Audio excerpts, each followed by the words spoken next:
በዓለም አቀፍ የጂኦፖለቲካ መድረክ ላይ እጅግ ውስብስብና አደገኛ የሆኑ ክስተቶች በተከታታይ እየተስተዋሉ ይገኛሉ። በተለይም በእስራኤል በአሜሪካና በኢራን መካከል ያለው ፍጥጫ ከጊዜ ወደ ጊዜ እየተባባሰ መጥቶ ከቀጠናዊ ውጥረት አልፎ የዓለምን የኢኮኖሚና የደህንነት ሚዛን ሊያናጋ ወደሚችልበት ደረጃ ላይ ደርሷል።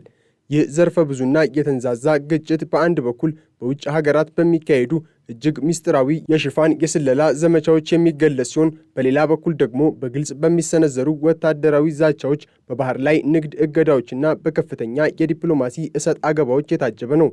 ከሰሜናዊ ጣሊያን የውሃ አካላት እስከ ሆርሙዝ የባህር ወሽመጥ እንዲሁም ከቴልአቪቭ የስለላ ቢሮዎች እስከ ቴህራን ወታደራዊ ሰፈሮች ድረስ የተዘረጋው ይህ ጦርነት አሁን ላይ ከምንጊዜውም በላይ አሳሳቢ ምዕራፍ ላይ ይገኛል። የእስራኤል ብሔራዊ የስለላ ተቋም የሆነው ሞሳድ ዳይሬክተር ዳቪድ ባርኒያ ከረጅም ጊዜ ጸጥታ በኋላ በአንድ ይፋዊ መድረክ ላይ ያደረጉት ንግግር የዚህን የጥላ ስር ጦርነት ጥልቀትና ስፋት ፍንትው አድርጎ ያሳየ ነበር። ዳይሬክተሩ በስለላው ዓለም ሀገራቸውን ሲያገለግሉ የተሰዉ አባሎቻቸውን ለማሰብ በተዘጋጀ ብሔራዊ የመታሰቢያ ስነ ስርዓት ላይ ባደረጉት ንግግር ስሙ ኤም ብቻ ተብሎ የሚጠራ አንድ ከፍተኛ የሞሳድ አባል ከእስራኤል ድንበር ውጪ እጅግ ውስብስብ በሆነ ተልዕኮ ላይ እያለ ሕይወቱ ማለፉን ለመጀመሪያ ጊዜ በይፋ አረጋግጠዋል። ይህ ግለሰብ የሞተው በተፈጥሮ አደጋ ወይንም በተራ አጋጣሚ ሳይሆን እስራኤል በኢራን ላይ በከፈተችው ስትራቴጂካዊና ዘርፈ ብዙ ዘመቻ ውስጥ ቀጥተኛ ተሳትፎ በነበረው ምስጢራዊ ኦፕሬሽን ላይ እያለ መሆኑን ዳይሬክተሩ አስታውቀዋል።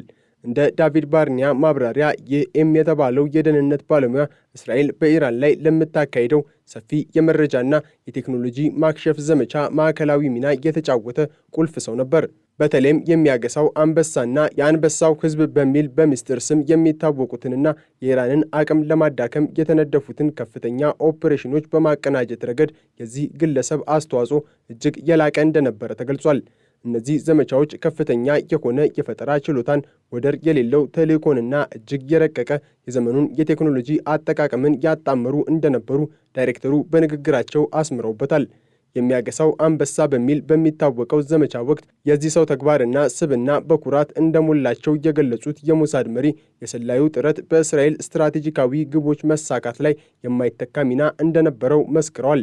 ይህ ይፋዊ መግለጫ ከተሰጠ በኋላ የተለያዩ የእስራኤል መገናኛ ብዙሃንና የደህንነት ምንጮች የዚህን ምስጢራዊ ሰው ማንነትና የሞተበትን አጋጣሚ በዝርዝር አውጥተዋል።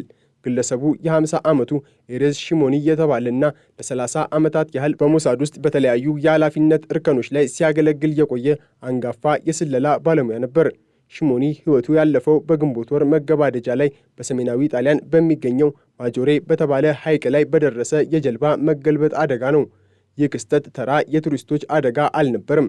በጀልባዋ ላይ ከነበሩት 14 ሰዎች መካከል ብዙሃኑ ከእስራኤልና ከጣሊያን የስለላ ተቋማት ጋር ቀጥተኛ ግንኙነት የነበራቸው ሲሆኑ በአደጋው ሕይወታቸውን ካጡት 4 ሰዎች መካከል ሺሞኒን ጨምሮ 2 የጣሊያን የደህንነት መኮንኖችና የጀልባው አብራሪ ሚስት ይገኙበታል።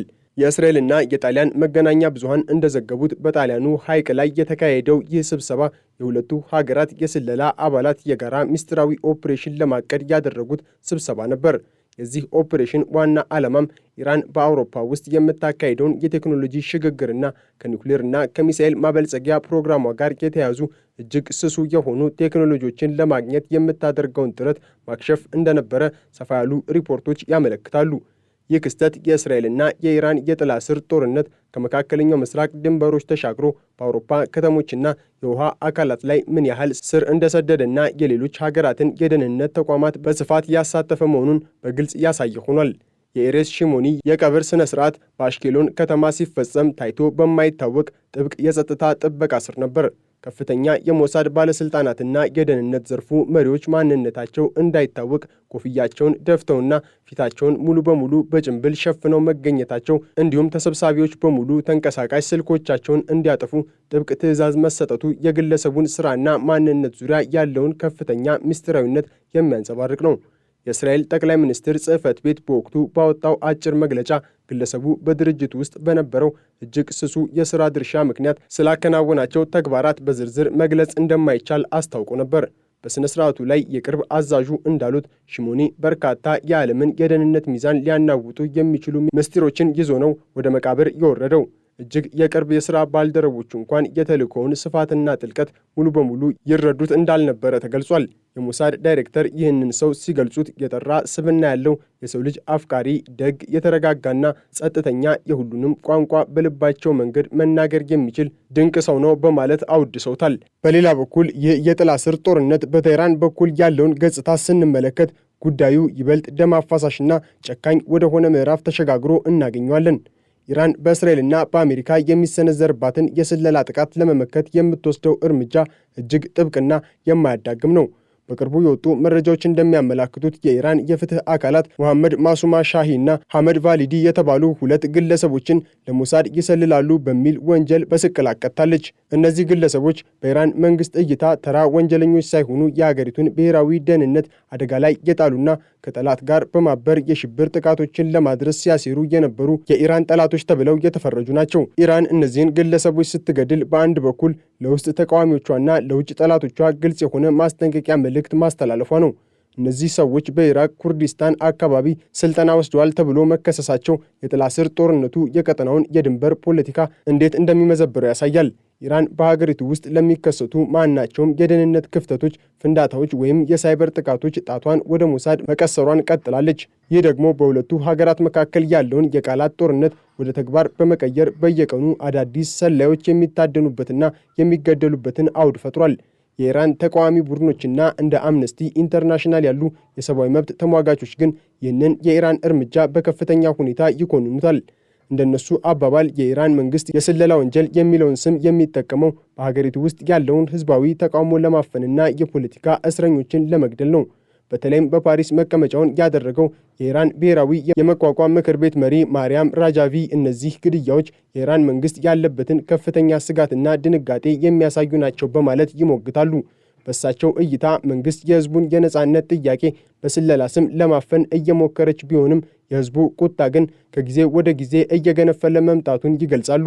ይህ ሁኔታ የሚያሳየው የኢራንና የእስራኤል ግጭት የውጭ ፖሊሲ ጉዳይ ብቻ ሳይሆን ከኢራን የውስጥ ፖለቲካዊ መረጋጋት ጋር በጥብቅ የተቆራኘ መሆኑን ነው። በተጨማሪም በቴህራን የተካሄዱ የክብር ቀብሮች በተለይም በአሜሪካና በእስራኤል ጥቃት ሕይወታቸውን ያጡ የኢራን አብዮታዊ ዘብ ከፍተኛ መኮንኖች የቀብር ስነ ስርዓት ቀጠናው ምን ያህል ለጦርነት ቅርብ እንደሆነ ያሳያል። የባህር ኃይል አዛዦችና የጦር መሪዎች በክብር ሲሸኙ በህዝቡ ዘንድ የሚሰማው የበቀል ጩኸትና ሞት ለእስራኤል የሚለው መፈክር የሁለቱን ሀገራት ፍጥጫ ከደህንነት ተቋማት ወጥቶ ወደ ህዝብ ስነ ልቦና እንዲወርድ አድርጎታል። እያንዳንዱ የሚገደል ሰላይ ወይንም የሚመታ ወታደራዊ ተቋም ሌላ አዲስ የበቀል ዑደትን ይወልዳል። ይህ ዑደት ደግሞ መጨረሻው ወደማይታወቅ ታላቅ ቀጠናዊ ጦርነት ሊያመራ የሚችል እሳት እያቀጣጠለ ይገኛል። ይህ በእንዲህ እንዳለ በእስራኤልና በኢራን መካከል ያለው ፍጥጫ ከድብቅ የስለላ ዘመቻዎች ባለፈ በመካከለኛው ምስራቅ ቀጠና ውስጥ እጅግ አስፈሪ ወደሆነና የዓለምን ኢኮኖሚ ሊያሽመደምድ ወደሚችል ግልጽ የጦርነት ዛቻ ተሸጋግሯል። የኢራን ከፍተኛ የአየርና ጠፈር ኃይል አዛዥ የሆኑት ብርጋዴር ጀነራል ሰይድ ማጂድ ሙሳቪ የሰጡት እጅግ ጠንካራና የማያወላውል መግለጫ የቀጠናውን የኃይል ሚዛን ሙሉ በሙሉ ሊያደፈርስ የሚችል ሆኗል። ጀነራሉ በኢራን መንግስታዊ መገናኛ ብዙሃን በኩል ባስተላለፉት መልእክት በአሁኑ ወቅት ያለው የተኩስ አቁም ስምምነት ፈርሶ ግጭት ዳግም ከተቀሰቀሰ ኢራን ምንም አይነት መታቀብ እንደማታደርግና የዚህም ውጤት በመላው የባህረ ሰላጤው የነዳጅ ኢንዱስትሪ ላይ አሰቃቂና አውዳሚ እንደሚሆን አስጠንቅቀዋል። ማንኛውም በኢራን ላይ የሚሰነዘር የጥቃት እርምጃ በወታደራዊ ስትራቴጂ ብቻ ሳይሆን በመላው የኢራን ሕዝብ ቁጣና ፍላጎት የሚመራ አጸፋን እንደሚጋብዝ አሳውቀዋል። የጀነራል ሙሳቪን ማስጠንቀቂያ የወጣው አሁን ላይ ያለው የ2 ሳምንት የተኩስ አቁም ስምምነት ተገባዶ ለተጨማሪ 2 ሳምንታት መራዘሙ በተሰማ ማግስት ነው። ከዛም ባለፈ የዲፕሎማሲ ጥረቶች ቀጣዩን ጦርነት ማስቆም ይችላሉ ወይ የሚለው ጥርጣሬ በከፍተኛ ደረጃ በጨመረበት ወቅት ነው። የጀነራሉ ቃላት በሺዎች የሚቆጠሩ ኢራናውያን የጦር ኃይላቸውን ለመደገፍ አደባባይ በወጡባቸው የከተማ አደባባዮች ላይ በስፋት ተላልፏል። ይህ ሁኔታ ኢራን ከውጭ ለሚመጣው ጫና ያላትን ጠንካራ አንድነትና እምቢተኝነት ለዓለም ማህበረሰብ ያሳየችበት አጋጣሚ ነው። ጀነራሉ የኢራን ሕዝብ ላሳየው ጽናት ምስጋናቸውን አቅርበው በተኩስ አቁም ጊዜም ቢሆን የኢራን ወታደራዊ ኃይል በተለይም የሚሳኤል ክፍሎች ከፍተኛ የንቃት ደረጃ ላይ እንደሚገኙና ማንኛውንም የጥቃት ትዕዛዝ ለመፈጸም በተጠንቀቅ መቆማቸውን አጋልጠዋል። ከዚህም ባሻገር ጀነራል ሙሳቪ ለቀጠናው ሀገራት ያስተላለፉት ቀጥተኛ ዛቻ ከኢራን ድንበሮች ባሻገር ከፍተኛ የፍርሃት ድባብን ፈጥሯል። ማንኛውም ሀገር ግዛቱን፣ የአየር ክልሉን ወይንም ሀብቱን አሜሪካ በኢራን ላይ ለምታካሄደው ጥቃት መነሻ እንዲሆን ከፈቀደ ቀጥተኛና አሳዛኝ እርምጃ እንደሚወሰድበት በማያሻማ ቋንቋ አስጠንቅቀዋል። ይህ አይነቱ የውጭ ሀገራት ትብብር በመላው ምዕራብ እስያ የሚገኘውን የነዳጅ ምርት ሙሉ በሙሉ ወደ ማቆም ሊያመራ እንደሚችልና ይህም እርምጃ የዓለምን የኃይል ገበያ ወደማይቀለበስና አስከፊ ቀውስ ውስጥ እንደሚከተው በግልጽ አስምረውበታል። የዓለም ኢኮኖሚ የደም ስር የሆነው የባሕረ ሰላጤው የነዳጅ አቅርቦት ከተቋረጠ በዓለም አቀፍ ደረጃ ሊከሰት የሚችለው የዋጋ ንረትና የኢኮኖሚ ድቀት እጅግ አስከፊ እንደሚሆን የኢኮኖሚ ባለሙያዎች ይተነትናሉ። ይህ የጂኦፖለቲካ ውጥረት እጅግ በተወሳሰበ ደረጃ ላይ ባለበት በዚህ ወቅት የተኩስ አቁም ስምምነቱ ዕጣ ፈንታ ግራ መጋባት፣ እርስ በርሱ የሚጣረሱ መረጃዎችና ዜሮ ግልጸኝነት በሰፈነበት ሁኔታ ውስጥ ይገኛል። በዚህ ውጥንቅጥ መሃል የአሜሪካው ፕሬዝዳንት ዶናልድ ትራምፕ ያልተጠበቀና በአንድ ወገን የተወሰነ እርምጃን ወስዷል። ፕሬዝዳንቱ ከኢራን ጋር ያለውን የተኩስ አቁም ስምምነት በራሳቸው ፈቃድ ለተወሰነ ጊዜ ማራዘማቸውን አሳውቀዋል። ይህ ሁኔታ ሊፈነዳ የተቃረበውን ሰፊ ጦርነት ለጊዜውም ቢሆን ያበረደው ቢመስልም ከጀርባው ግን እጅግ ከፍተኛ የሆነ የዲፕሎማሲ ጫና ነበረበት። በተለይም የፓኪስታን ከፍተኛ አመራሮች የሆኑት የጦር አዛዡ አሲም ሙኒርና ጠቅላይ ሚኒስትር ሻህባዝ ሸሪፍ ዋሽንግተን ልትወስደው ከነበረው አፋጣኝ ወታደራዊ ጥቃት እንድትታቀብ ከፍተኛ የዲፕሎማሲ ሽምግልና ማድረጋቸው ተነግሯል። ፕሬዝዳንት ትራምፕ በማኅበራዊ ትስስር ገጻቸው ላይ ባሰፈሩት ዝርዝር መግለጫ የኢራን መንግሥት በአሁኑ ሰዓት በከፍተኛ ውስጣዊ የፖለቲካ ክፍፍል እየታመሰ መሆኑን ገልጸው ለድርድር የሚሆን አንድ ወጥና የተብራራ ሐሳብ ለማምጣት ተጨማሪ ጊዜ እንደጠየቀም አመልክቷል። ይሁን እንጂ ፕሬዝዳንቱ ይህንን ማራዘሚያ ያለ ቅድመ ሁኔታ የተሰጠ አለመሆኑን አጽንኦት ሰጥተውበታል። የአሜሪካ ጦር በኢራን ላይ ያደረገውን ጥብቅ ማዕቀብና የባህር ላይ እገዳ አጠናክሮ እንዲቀጥል እንዲሁም የሰላም ንግግሩ የሚከሽፍ ከሆነ ለቀጣይ ፈጣን ወታደራዊ እርምጃ ሙሉ ዝግጁ ሆኖ እንዲጠብቅ ትዕዛዝ መስጠታቸውን አረጋግጧል። ይህ የተኩስ አቁም ስምምነት በኢራን መሪዎች ግልጽ ሐሳብ ማቅረብ ላይ የተመሠረተና እንደየሁኔታው በማንኛውም ሰዓት ሊነሳ የሚችል መሆኑን ትራምፕ አስታውሰዋል። በሌላ በኩል ግን የኢራን መንግስት ለዚህ የአሜሪካ አቋም የሰጠው ምላሽ ፍጹም የተለየና እምቢተኝነት የተሞላበት ነበር። ኢራን ከአሜሪካ አደራዳሪዎች ጋር ለመነጋገር ወደ ፓኪስታን ዋና ከተማ ኢስላማባድ ለመጓዝ ፈቃደኛ ሳትሆን ቀርታለች። ለዚህም ውሳኔዋ እንደ ዋና ምክንያት ያቀረበችው አሜሪካ በሆርሙዝ የባህር ወሽመጥ ላይ ማዕቀቧን አጠናክራ መቀጠሏንና ፕሬዝዳንት ትራምፕ የሚያሰሙትን ተደጋጋሚና ቀጥተኛ የጦርነት ዛቻዎች ነው። የሁለቱ ሀገራት የዲፕሎማሲ በሮች እየተዘጉ በሄዱ ቁጥር በዓለም ላይ እጅግ ስትራቴጂካዊ በሆነው የሆርሙዝ የባህር ወሽመጥ ላይ ያለው ውጥረት አዲስና አደገኛ መልክ እየያዘ መጥቷል። በዚህ የንግድና የነዳጅ ማስተላለፊያ ወሽመጥ ላይ ኢራን የጨዋታውን ሕግ ሙሉ በሙሉ የቀየረ አዲስ ስትራቴጂ ተግባራዊ እያደረገች መሆኑ ተዘግቧል። እንደ ኢራን መገናኛ ብዙሃን ዘገባ አሜሪካ ከኢራን ወደቦች ጋር ግንኙነት ባላቸው መርከቦች ላይ እገዳዋን በተግባር እያዋለች ባለችበት ሁኔታ ውስጥም ቢሆን በባህር ወሽመጡ ላይ የንግድ መርከቦች እንቅስቃሴ ዳግም መጀመሩ ተገልጿል። ይህ ክስተት ትክክል ከሆነ የዋሽንግተን ከፍተኛ ጫና ፖለቲካና የባህር ላይ እገዳ ሙሉ በሙሉ ትርጉም አልባ የሚያደርገው ነው። ከቴህራን የሚወጡ መረጃዎች እንደሚያመላክቱት ኢራን ወሽመጡን ሙሉ በሙሉ ዘግተዋለች ከሚለው የተለመደ ትርክት ይልቅ እጅግ የረቀቀ ሌላ ስትራቴጂን በመተግበር ላይ ትገኛለች። መርከቦች እየተንቀሳቀሱ ነው፣ የንግድ መስመሮቹም ክፍት ናቸው። ነገር ግን ይህ ሁሉ የሚሆነው በኢራን ሙሉ ቁጥጥርና እውቅና ስር ብቻ መሆኑ አዲስ ክስተት ሆኗል። ይህ የኢራን ስትራቴጂካዊ ሽግግር እጅግ ትልቅ የጂኦፖለቲካ ትርጉም ያዘለ ነው። የባህር ወሽመጡን ሙሉ በሙሉ ከመዝጋትና የዓለምን ቁጣ በአንድ ጊዜ ከመጋበዝ ይልቅ ኢራን ራሷን እንደ ብቸኛ የባህሩ በረኛ አድርጋ ተቆጣጣሪ አድርጋ ሾማለች። የባህር ላይ ትራፊኩ እንዲቀጥልም ትፈቅዳለች። ነገር ግን የትኛው መርከብ መቼ፣ እንዴትና በምን ቅድመ ሁኔታ ያልፋል የሚለውን ወሳኝ ጥያቄ የምትመልሰው ኢራን ገና ከመጋቢት ወር ጀምሮ በባህር ወሽመጡ ላይ ሙሉ በሙሉ ቁጥጥር እንዳላትና ፈቃድ የተሰጣቸው መርከቦች ብቻ እንደሚያልፉ በይፋ ስታስታውቅ ቆይታለች። የተኩስ አቁም ድርድር ተስፋ በታየበት አጭር ጊዜ ውስጥ የባህር መስመሩን በተወሰነ ደረጃ ክፍት አድርጋ የነበረ ቢሆንም ዳግም ውጥረት ሲፈጠር ጥብቅ ገደቦችን ጥላለች። ይህንንም ገደብ አሜሪካ ከጣለችው የባህር ላይ ወታደራዊ እገዳ መነሳት ጋር በቀጥታ አያይዘዋለች። የኢራን ባለሥልጣናት ይህንን ጥብቅ ገደብ ጥሰው ለማለፍ የሞከሩ ሁለት መርከቦች ላይ ወታደራዊ ጥቃት እስከ መሰንዘር መድረሳቸው ቴህራን በወሰደችው አቋም ላይ ምን ያህል ቆራጥ እንደሆነችና ወሽመጡን ለድርድር እንደማታቀርበው የሚያሳይ ግልጽ ማሳያ ነው።